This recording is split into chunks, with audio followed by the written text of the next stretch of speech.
Now, what we're going to do is go into the payout period, stage 2. So what's happened here? Well, we paid our premium in, it's grown and grown, and what happens? Now we're 65. We made it. We're retired. So we're going to have a big retirement party, and we've got $100,000 in the annuity, and now what we're going to do is we're going to annuitize.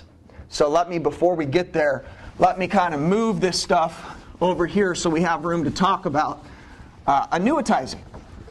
Now, when you annuitize, as I said, it's contractual. So I'll just move our little account over here, and we've made it to $100,000.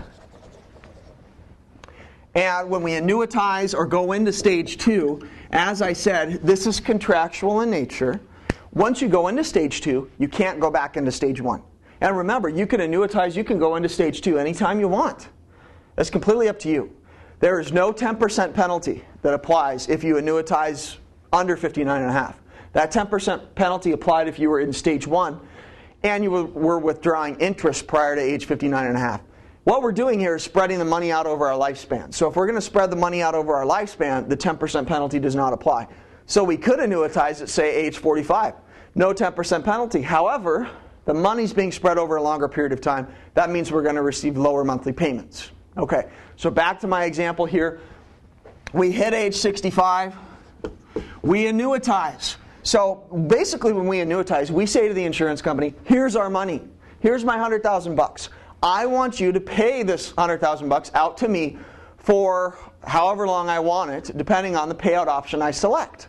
So I meet the insurance company, go over all this stuff, and sign off on the contract. Okay, and once I do this, there's no going back. And also, I can no longer contribute money into the annuity. I'm in the payout. So no more money is going into the annuity. So here's essentially what we do. We have this little valve here.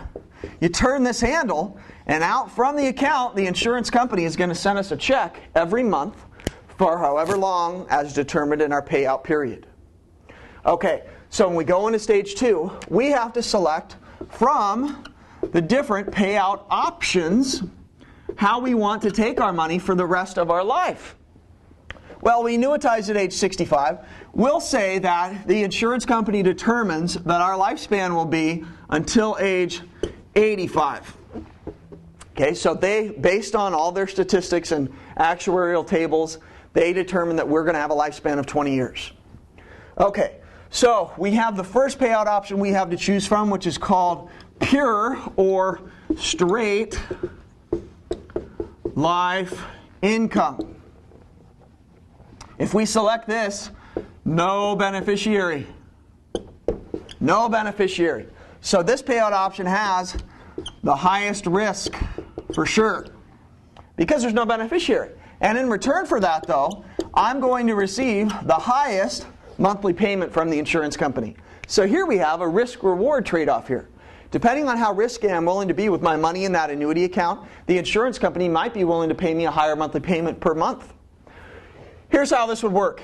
If I select the pure or straight life income payout, the insurance company will pay me every month a certain dollar amount until I die, regardless of how long I live. So I set up here 85. They figure that my lifespan will be 85.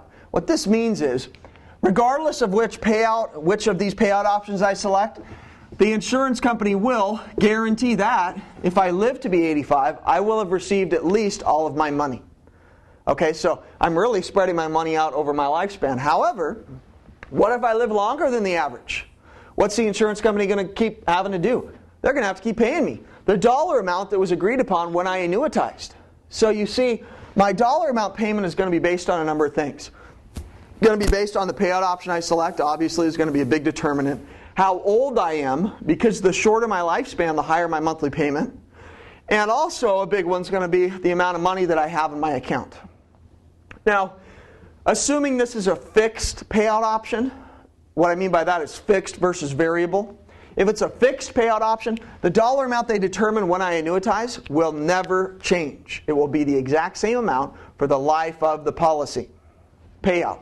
So we'll say that they will pay me, $1,000, just making up the dollar amount here. If I select this option, well, that means I will receive $1,000 every year for the rest of my life. Well, what if I live to be 125? What happens then? I've won, haven't I? Because I said here, they guarantee if I live to 85, I will have received all the money I invested. Meaning that my account here has gone dry. Well, they still have to pay me, don't they? Okay, so I've won. So remember earlier I said, depending on the payout option you select, the insurance company wants you to die. Here they do, because look at this. What if I die when I'm 66? What happens to the rest of the money in my account? If I pick this payout option, the insurance company keeps it. Major risk-reward trade-off here. Okay, that's one of the various types of payout options I could select in my annuity. Okay, well maybe I don't want to be that risky, so I have the second one to choose from, which is called life income with period certain. How does this work? Well, this one I have a beneficiary, only though for the period certain, which generally is a certain number of years that I select when I annuitize. So the payments here are going to be less. So maybe $3 signs. Maybe they'll pay me $8.50 a month if I select this payout option. And we'll give an example here. We'll say I select a life income with 10-year period certain. What does that mean? Well, that means up here, remember they determine my lifespan to be 20 years. If I select life income with 10-year period certain, I'm guaranteeing the first 10 years of payments, starting when I annuitize. And if I die anytime during those 10 years, the payment I was receiving will continue to my beneficiary until the end of those first 10 years. So, say I annuitize, select life income with 10-year period when I'm 65. I die when I'm 70. What's going to happen? My beneficiary will continue to receive $850 for the next 5 years. Because a 10-year period certain ends when I'm 75. How about this though? What if I live to be age 125 and I had selected this payout option? The insurance company will have to pay me $850 every month from when I annuitize at 65 until I die at 125. Okay? So just so that's clear, regardless of which type of these one or two that I select, I get paid for the rest of my life as the annuitant. Okay, so we have number 2. Let's take a look at number 3, which is called a refund. Refund life annuity is the safest. So I'll put $1 sign there. Lowest monthly payment if we select this lifetime payout option here. Refund life. I die anytime before receiving all my money, or anytime before age 85 in my example, and I'm just making all these numbers up in time frames. I die anytime before getting all my money back at age 85. The remainder is refunded to the beneficiary. Well, how about this though? What if I live to be 86 and die, and I selected a refund life annuity? Will the beneficiary receive any money? No. Why? It's all gone. Remember, it's gone at age 85 in my example here. So that's a refund life annuity. Safest option because I'm guaranteeing all my money, but always remember, regardless of which of these first 3 options I select, I get paid for the remainder of my life. Okay? So those are the first 3 payout options. Now we have a couple more that we'll talk about, and they're really different than these. So these first 3, we get paid, the annuitant gets paid over the span of his life forever. Now there's a couple different settlement options, a few more that we can select from. Okay, and the first one we'll talk about, because it's similar to this, is called joint and survivor. And this is when we have more than one annuitant. So a lot of times you see this utilized when you have a husband and wife as co-annuitants. So we have the husband and the wife. Now, joint and survivor annuity payout option will pay out until the surviving annuitant dies. So they annuitize, and they're receiving $750 a month. Husband dies. Benefits continue on to the wife. Depending on how it's structured at the insurance company, the benefits might be reduced a little, maybe in half or maybe 3/4 of that amount, or possibly the full amount. But they will continue on until the surviving annuitant dies, and then they stop. So really a joint survivor payout option pays out over the lifespan of 2 annuitants. Okay, so we've got that, and usually that's a lower payout because we're paying out for a longer period of time than just if one person died. Okay, and we've got two last payout options, and they don't really have anything to do with our lifespan. Okay, so we can forget all about our lifespan. These two ones are very easy. Okay, so we've got number one here, payout option is fixed period. If I select a fixed period payout, I say to the insurance company, I've got $100,000 in my annuity here. I'm whatever age 50 maybe. I say, I want you to pay that money out to me per month over 10 years, and then I want it gone.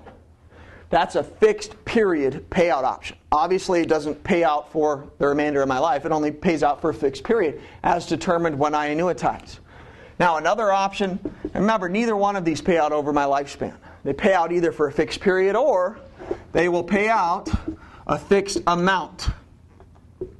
So if I tell the insurance company I annuitize and I say I want them to send me $3,000 per month out of my annuity, that's a fixed amount payout settlement option.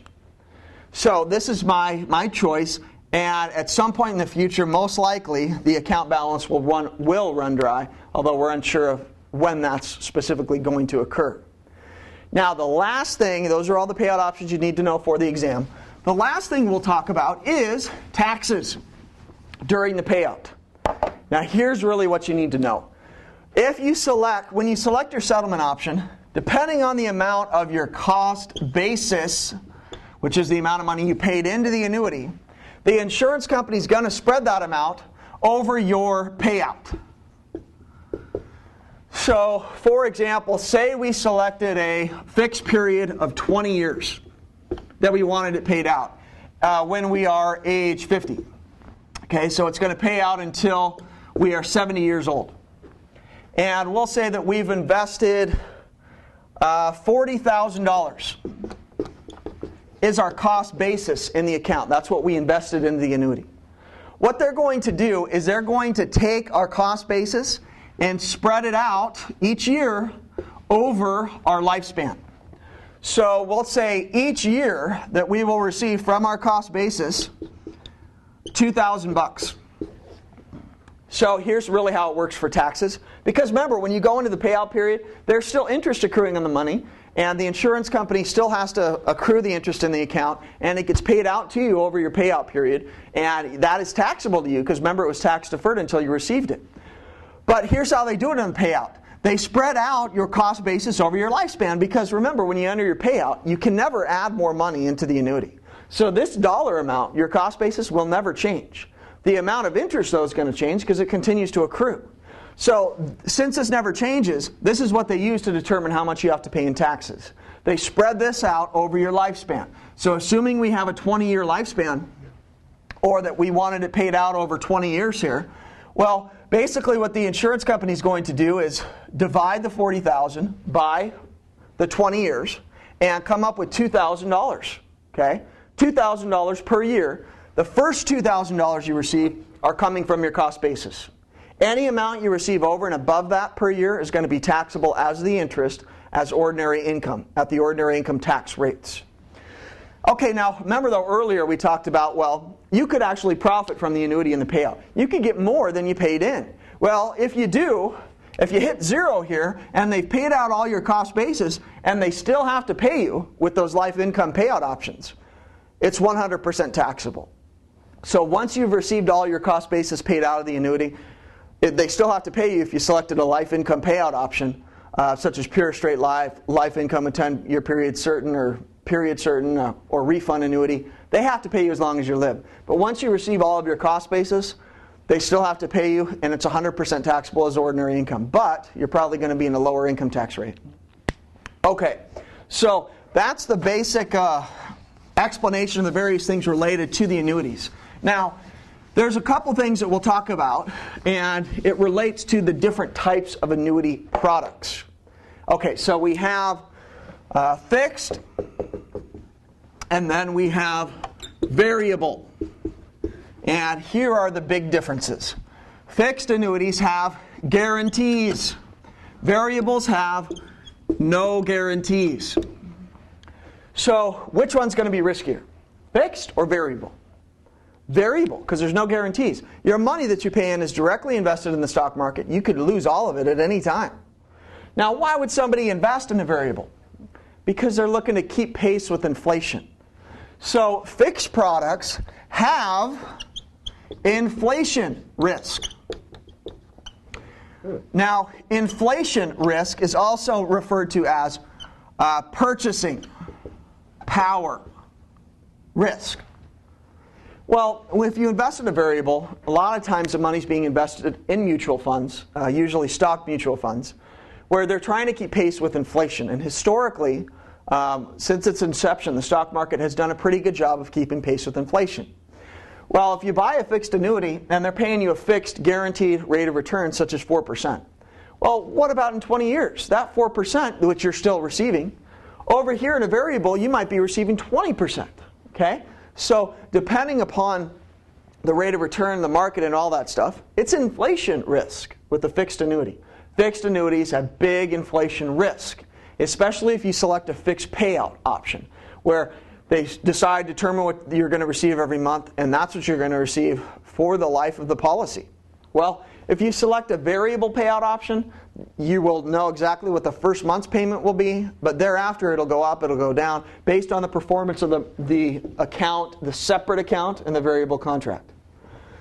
Okay, so that's a big one you had to understand. Now, there are a new type of annuity product, which is called an equity indexed annuity, which kind of blurred the lines between fixed and variable. So it's kind of almost like a hybrid annuity, where the equity indexed annuity has guaranteed minimum rates of return, but it also has current rates of return that are based on stock indexes or equity indexes. Most commonly used is going to be the Standard & Poor's 500 index. So, with an equity index annuity, which by the way is classified as a fixed annuity, meaning you only need an insurance license to sell it currently, that could change at any time, but currently equity index annuities are classified as fixed products. Equity index annuities, you have a guaranteed minimum rate of return, so they're safety, but you also generally annually get credited an excess rate of return based on the return in the Standard & Poor's 500 index, which is the most commonly used equity index. They don't have to use the S&P 500, but most equity index annuities do use the S&P 500. So if you want a current, or you're worried about inflation risk, but you're also worried about the high risk in the variable where you could lose all your money, this one's for you. Equity indexed annuity, which by definition fits under a fixed product definition.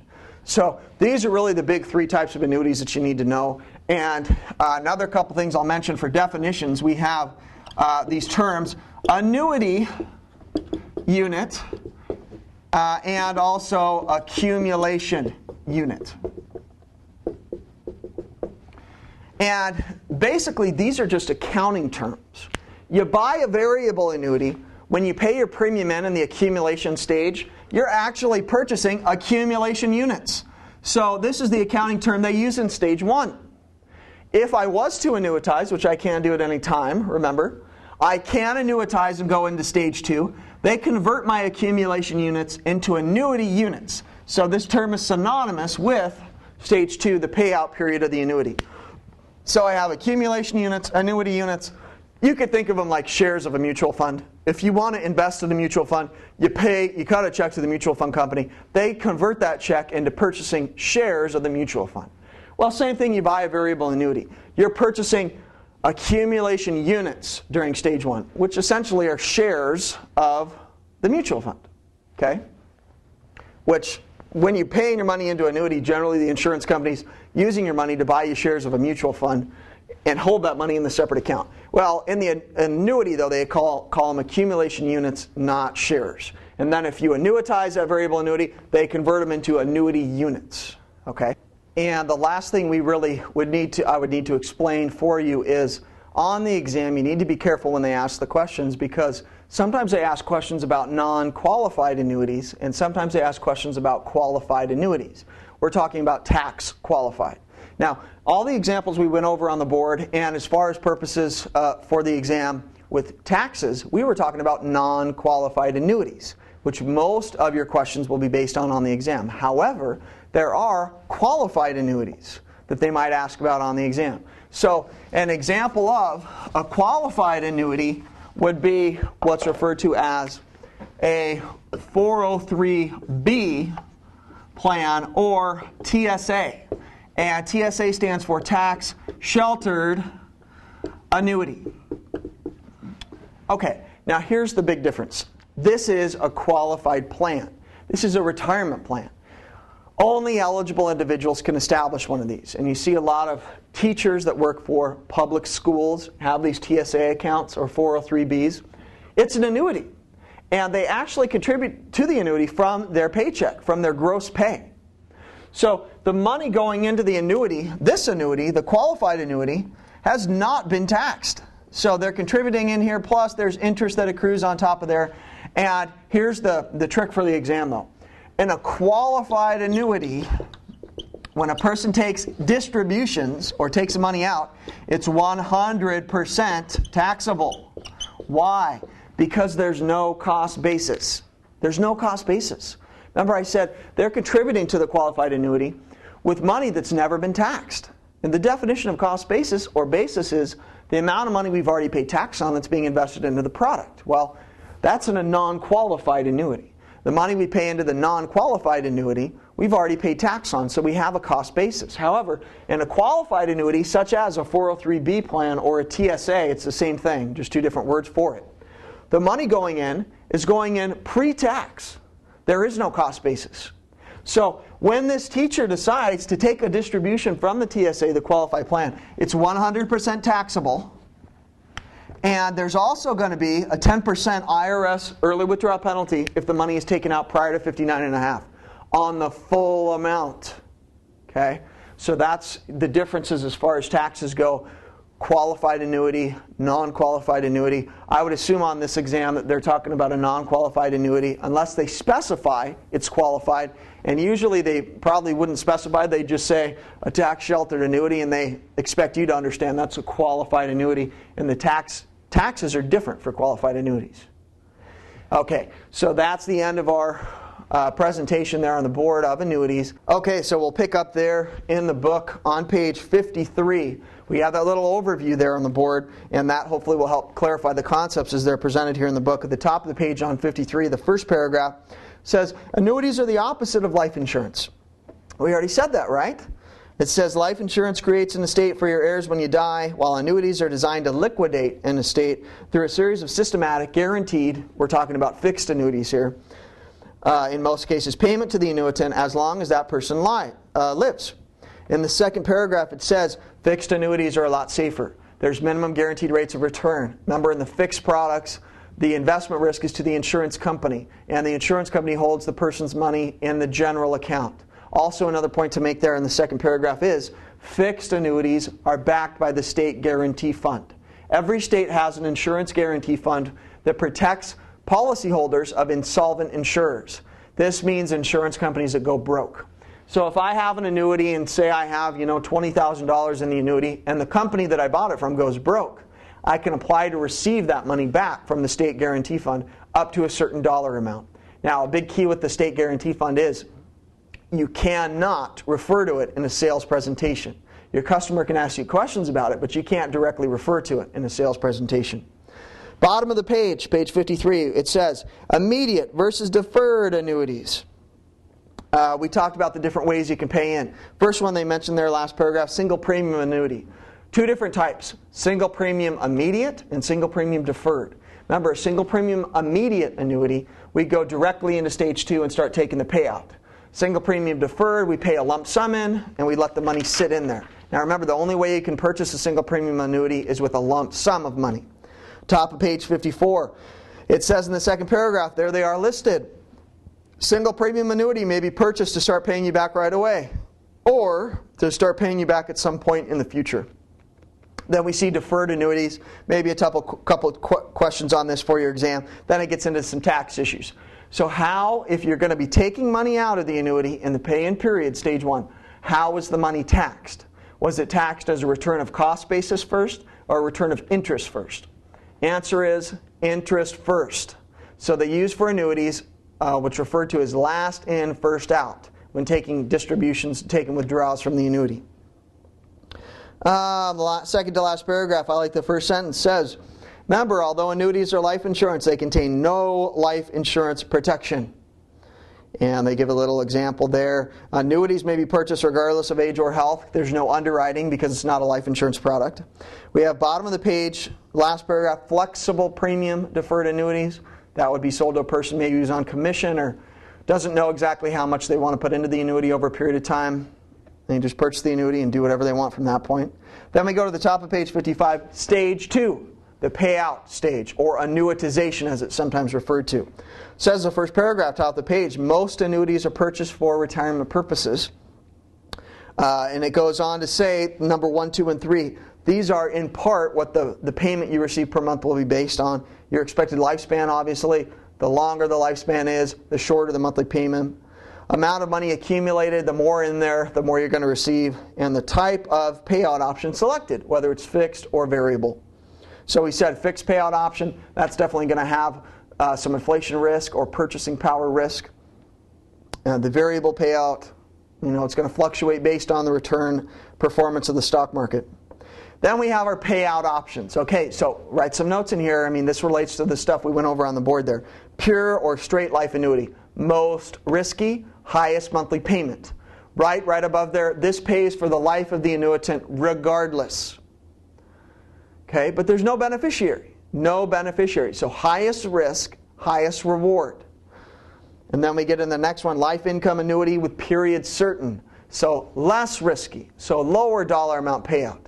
Remember though, this payout will pay for the life of the annuitant regardless. All we're doing is specifying that we want to guarantee our payments whether we live or die for a certain period of years. This could be 5 years, 10 years, 15 years, 20 years, 25 years, depending upon how long the person's lifespan is expected to be. Longer the period certain, the lower the monthly payment because the more money we're guaranteeing whether we live or die. On the next page, page 56, top of the page, refund life annuity. Okay, refund life annuity, safest, lowest monthly payout. Regardless of when we die, if there's any money left in our annuity account, that money is just refunded. They cut a check to the beneficiary. Beneficiary obviously is going to have to pay tax on any interest they receive, but we're guaranteeing all our money. But remember, this payout again, it's a life payout, will pay as long as the annuitant lives, but lower monthly payment. So, how much risk are you willing to take? Okay, that's what it depends on there. Then we have single life versus multiple life. Remember we talked about there was a multiple life payout. We had joint and survivor annuity payout. Well, they list two separate ones here. We've got joint and survivor, which pays out over 2 lifespans. Then we've got number 2, joint life payout, which pays out over 1 lifespan. Now, between those two, joint and survivor and joint life, which one do you think would result in higher monthly payments to the annuitants? Answer is going to be number 2. Why? Because it pays until the first party dies. So we're only paying out over 1 lifespan. Less payments, higher monthly payments. Remember, joint survivor, we're paying out over 2 lifespans. Now remember also we had 2 additional payout options, which you might want to just write in there somewhere. We had fixed period payout, where we can specify to the insurance company we want them to spread out our money over a certain period of time, not forever, not until we die, but for a certain number of years. If we die before the end of those years, then the rest of that money goes to a beneficiary. We could also specify we want fixed dollar amount for them to pay us for that, and then at some point in the future, possibly that money's going to run out. Okay, so those are 2 additional payout options we have, all annuities have, that we have to select from, so you might want to write that in there somewhere. But those are pretty straightforward. Then we have the center, page 56, annuity products. Fixed annuities, variable annuities. So put us 2 stars probably by fixed annuities. Couple test questions most likely on that. So a couple things with fixed annuities: guaranteed minimum rate of return, money's held in the insurance company's general account, investment risk is to the insurance company since there is a minimum guaranteed. If we annuitize with a fixed payout, The dollar amount never changes. It's the same. So fixed annuities, remember we said have purchasing power risk, so you definitely want to make note of that. And also the fixed products are backed by the state guarantee fund. Then we go into variables. Remember, variables, no guarantees. So if you purchase a variable, though, you're looking for to reduce your purchasing power or your inflation risk. You're looking to keep pace with the rate of inflation. Money that you invest is held at the insurance company's separate account. When you purchase money, you're paying money in during the paying period on a variable annuity. It purchases you accumulation units. When you annuitize, they convert those accumulation units to annuity units. In a variable annuity, who is the investment risk to? The insurance company or the annuitant? The annuitant would be the answer because it's very risky. There's no guaranteed rate of return. You could lose all your money in a variable annuity. And also, last thing to mention with variables, in order to sell them, you have to, in addition to the insurance license, have a securities license, either a Series 6 or 7, and a Series 63 and 66, depending on the state that you're going to be selling in. Okay, not backed by the guarantee fund either. So you lose your money, you cannot recover that money back. Too risky. Now, at the top of page 57, we have the second paragraph, equity indexed annuities, which you'll probably have a couple test questions on your exam. Remember, this is kind of a hybrid type of annuity. You have a guaranteed minimum rate of return, plus you have an excess rate of return that's based on a rate of return from an equity index. So the most commonly used equity index is going to be the Standard & Poor's 500 index. It's a stock index. So we're trying to keep pace with inflation, but we have a guaranteed rate of return. So it's a safer. Now remember, equity index, they're basically right now categorized as fixed annuities, so you only need this license to sell them. Then we have uses of annuities is the next heading there. It says most deferred annuities are purchased for retirement planning, so put a star by that, like in our example that we used there. Or a child's future educational expenses, I suppose. Immediate annuities usually purchased to supplement the annuitant's pension or Social Security. Now that brings up a good point. Say we have a person, well, just say on the exam they ask, who most likely would purchase a single premium immediate annuity? Well, somebody who's 65 who has a lump sum of money and wants to spread that out over their retirement and help supplement Social Security, that's the person who's going to buy a single premium immediate annuity. Other uses says, remember, fixed annuities, guaranteed rate of return, and the insurance company bears the investment risk. Variable annuities, no guarantees. Annuitant bears the investment risk. Variable annuities usually purchased to hedge against inflation. Now notice it says in here, two sentences ahead, or next sentence. Annuities are also used in structured settlements and in business to fund such things as guaranteed sports contracts, real estate contracts, and even the lottery payouts. So put a star by there. Also remember, annuity values are measured in units. So here's that information we covered on the board, but highlight it, start in your book, which are similar to shares in a mutual fund. During the pay-in period, annuity values are measured in accumulation units. During the payout period, annuity values are measured in annuity units. Okay, so we have that. Then we have lump sum settlements. Says annuities are often used in structured settlements. Example, won a lawsuit for $1 million. Defendant's insurance company most likely ask you to accept annuity instead of cash. Course, save the insurance company money. Also allows you to structure the award. So again, they're just holding the money and they're paying it out to you systematically, lump sum. Says the last sentence in that paragraph, lottery payouts, professional sports contracts, some real estate transactions. Also utilize annuities, pay it out over a period of time. So there's our fixed period payout option, such as 10 or 20 years instead of life, rather than lump sum payment for tax reasons. Then we have our tax sheltered annuities. These are the 403B plans right above this qualified plan. Private school teachers can establish these. It's a retirement plan that they contribute right from their paycheck, from their gross income, pre-tax money. So it's funded by salary reduction, no cost basis.